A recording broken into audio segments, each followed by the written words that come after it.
the question arises, and we must investigate also what is the law of South Africa says.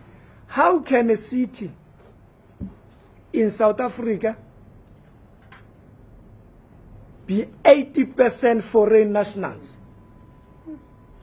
That is dangerous.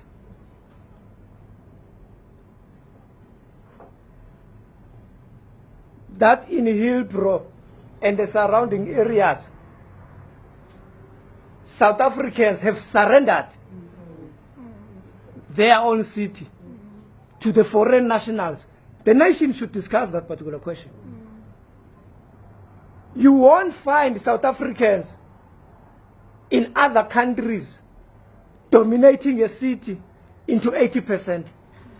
Because if we do not debate that, that necessarily means the whole South Africa could be 80% dominated by foreign nationals.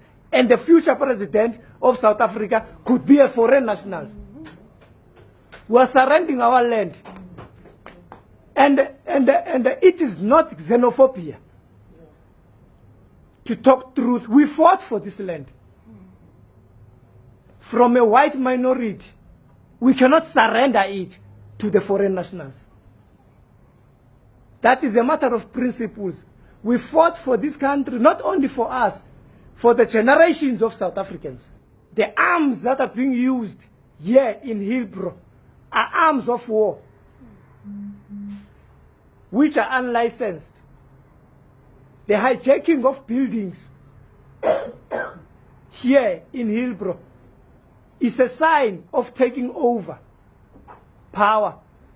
The question of dominance of foreign nationals in illegal trading and also businesses that are here in Hillbrow is an economic sabotage that is taking place against our people that were supposed to be those that are running those particular businesses.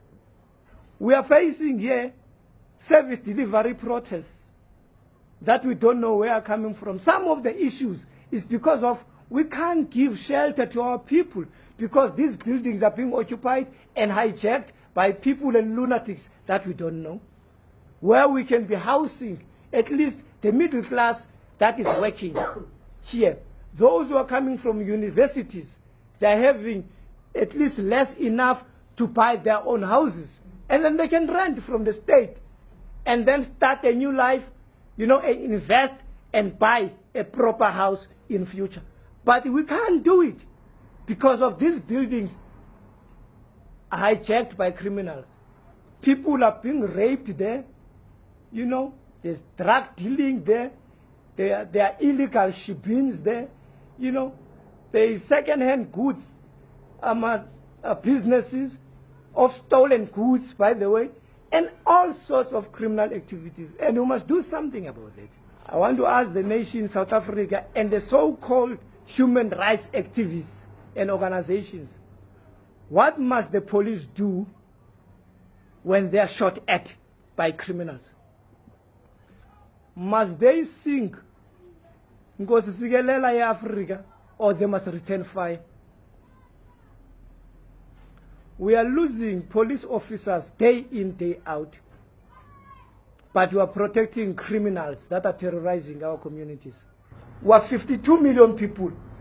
If each and every of us can be a police officer and fight against crime, we will squeeze crime in South Africa.